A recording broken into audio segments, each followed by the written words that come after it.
Hello and welcome to our brand new episode of Nile Article. My name is Ahmed Nader, and tonight we're going to focus on a number of important topics.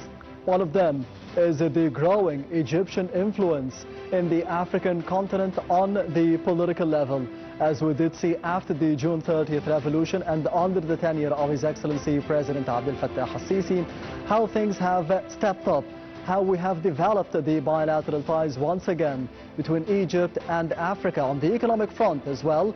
The growing influence and the growing bilateral relationships, they have been evident between Egypt and the African peers. And speaking of Africa and speaking of the Arab world, as we did see yesterday, the support given to the Egyptian football national team after the elimination, the unjust elimination by Egypt from Argentina in the last dying minutes of the World Cup campaign for Hosam Hassan, Mohamed Salah and co. The support given by the Africans, the support given by the Arab brothers and sisters, and more specifically from Morocco, for example, will be shedding more light on this support given at the World Cup to the Egyptian national team, which gave us pride and honesty and bravery throughout the past 4 or 5 games in the World Cup, for the first time in our history to be progressing to the round of 16 and to be progressing to the knockout stage of the World Cup and nearly going to the quarterfinals.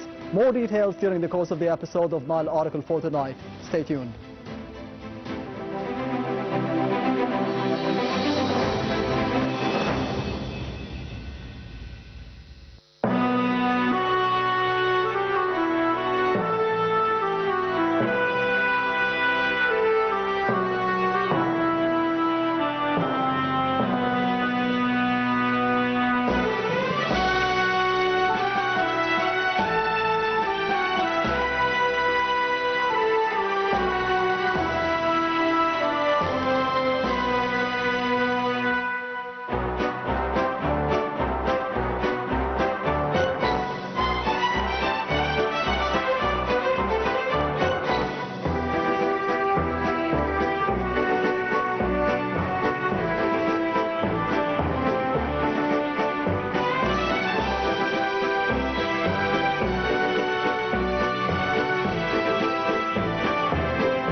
Welcome back. You're still watching the Nile article, and to be starting over with the top stories that took place for the day and shedding more light on what happened yesterday, the heartbreak at the World Cup for the Egyptian football national team, not just for the Egyptians, not just for the Arabs and the Africans, but for everyone who saw actually the game and what had happened during those 90 minutes against Argentina.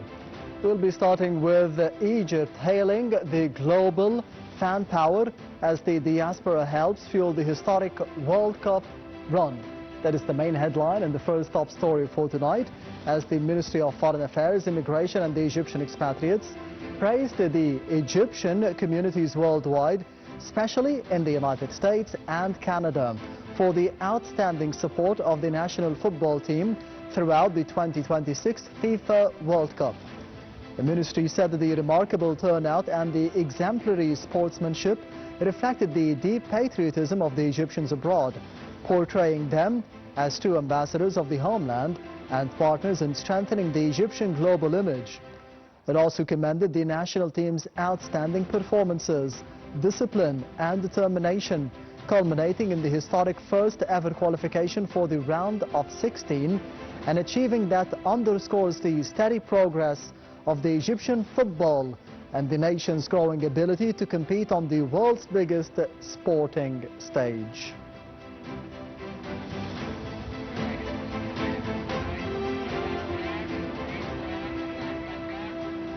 And from the Foreign Ministry to the Cabinet, which hails the Strategic Command headquarters and salutes the Egyptian World Cup heroes. At the weekly meeting chaired by Prime Minister Mustafa Madbouli, the Egyptian cabinet reaffirmed the commitment to strengthening the national preparedness while celebrating the national football team's historic FIFA World Cup campaign. Madbouli described the inauguration of Egypt's Strategic Command headquarters in the new capital as a landmark achievement reflecting President Abdel Fattah al-Sisi's vision for a technologically advanced, resilient state capable of managing the crisis efficiently. The Prime Minister also praised the national team, coaches and the officials for the unprecedented World Cup performance, saying that they brought pride, joy and international respect to Egypt despite the challenges, and thanked the friendly nations and the supporters who stood behind the Pharaohs throughout the tournament.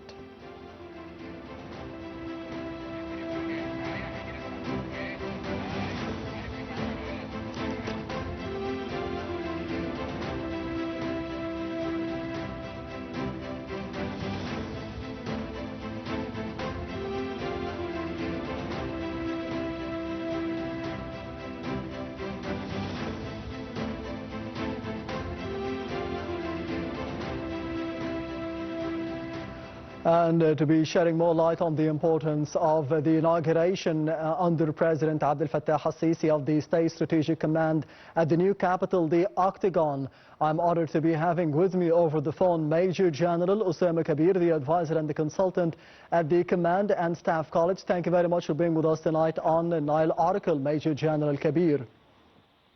Good evening, Mr. Ahmed. Thank you very much for this telephone call. Anytime. First of all, we do know about the inauguration under President Abdel Fattah al-Sisi of the State Strategic Command. How do you think it will be changing the approach of Egypt in terms of crisis management and the decision making? Right. The inauguration that we have witnessed something like 4 days ago, something about the new Strategic Command of Egypt. Actually, you can crystallize this importance within 3 main strategic points. First point is that you are consolidating all the departments and authorities that belong to the armed forces in what to be so-called the Octagon, which is a little bit, to make it a little bit closer to the audience sense of hearing, like the Pentagon, for instance, except that we have, yes, 8 sides for that. So the thing in here that this Octagon is, as you just have said and mentioned, that pretty much highly technology and was systemized and built up under the measurements and the standards of the new artificial satellite, the new artificial intelligence, as well as the new technology, and against all the cyber attacks, warfare measurements and standards. So it is pretty much able and efficient enough and competent as well to run any sort of crisis management or what to be any sort of threatening or challenges that might pop up on servers against the Egyptian national security. So this is to be conducted actually under the coordination of all the different ministries we have in Egypt. I'm speaking about the 7 ministries, not only the Ministry of Defense, not only the army, but also the other ministries in the country. So they are all linked up in one big database center, which is able to predict earlier the crisis actions or the threatening, so they can make up the decision-making process like as very accurate and swift as well, so they can perform against that and to mitigate or at least vanish the threatening as soon as possible. Yes, sir. Major General Osama Kabeer, as we did see yesterday and for today, President Abdel Fattah al-Sisi and Prime Minister Dr. Mustafa Madbouli, as well as the Foreign Ministry and Foreign Minister Dr. Badr Abdulati, all highlighting the importance of the participation, the successful participation of the Egyptian football national team in the World Cup, being eliminated in an unjust way against the Argentinians in the round of 16, as we did see yesterday. And we have seen the congratulations pouring in from the political leadership, President al-Sisi, Prime Minister Madbouli, Foreign Minister Abdulati. How do you see the importance of those messages of support for such a sporting achievement that was done by the Egyptian football national team, by Coach Osama Hassan, by Mohamed Salah, and all the players who actually played in the tournament for the past 4 or 5 matches? What does this say about the national unity between the Egyptians living in Egypt, as we did see yesterday, and the whole world is supporting us after what happened in terms of injustice against Argentina and Lionel Messi, and the national unity for the Egyptian expatriates as well, living outside of Egypt in the United States and Canada, more specifically, where the matches were played? Right, and first of all, congratulations to all Egypt, and thank you very much for our national team for such great efforts they have done within this sort of contest and tournament of the World Cup. This great ceremony the whole world actually is foreseeing like every 4 years. So what happened yesterday and the injustice, sort of referee, shame on FIFA, first of all, because it was pretty much obvious and clear to everyone that the referee yesterday was unfair, man, and it seems that he was being directed by some sort of, you will never know it till it happens, and I understand this man now is somewhere hiding, and he just removed all his accounts from the social media, because this is truly a scandal. And if you can see the witnesses from the great players we used to know all over the globe, like Alain Shearer, like Peter Crouch, like Roberto Baggio, all of us is speaking now, and they said this is something like scandal, shame on FIFA, or shame on everybody who is involved in that. So if you look at that, look at the Egyptian national team, what did he do outside, and the cohesive in between the people, and as you said, the expatriated Egyptians in America and Canada, even in Mexico, and the people in here, it was sort of like, it's a legacy that took place for something like 20 days now, or maybe 25 days, and always looking for a new achievement. And actually we did something with the lead of our great warrior, the old man we used to know, all of us, Mr. Ahmed Osama Hassan, comes in the first place. Who doesn't love Osama Hassan now? I mean, this man is a great warrior. He's a man he knows how to make his plans, how to make his players within the playground. And what happened yesterday, I think, was very, very shameful on FIFA, and I understand maybe some legal actions will be taking place in the very much near future. But by the end, thank you very much for our national team. Thank you very much for the Egyptians in the country, outside the country. Thank you very much for the whole international world who is supporting us in this catastrophic situation been talked by the FIFA members, and let's see what will happen in the very near future. You think what happened yesterday during the match has anything to do with the statements of, as you mentioned, Osama Hassan, the coach of the Egyptian football national team, speaking up about Palestine and the importance of the rights of the Palestinian citizens living specifically in the Gaza Strip? after the qualification, after qualifying and beating Australia on penalties 4-2 in the round of 32 and reaching the round of 16. We have seen statements by the Egyptian football national team head coach Osama Hassan about Palestine, about the Palestinians, and we as Egyptians, we defend the cause of Palestine, starting with the political leadership, President Abdel Fattah al-Sisi, Prime Minister Dr. Mustafa Madbouli, Foreign Minister Dr. Badr Abdel Ati, at any possible occasion, and even the Egyptian people in the United States, in Canada, in the World Cup attending. And as we have seen here in Egypt, there is support for the Palestinian cause. Do you think what happened yesterday can be related to the statements of Osama Hassan?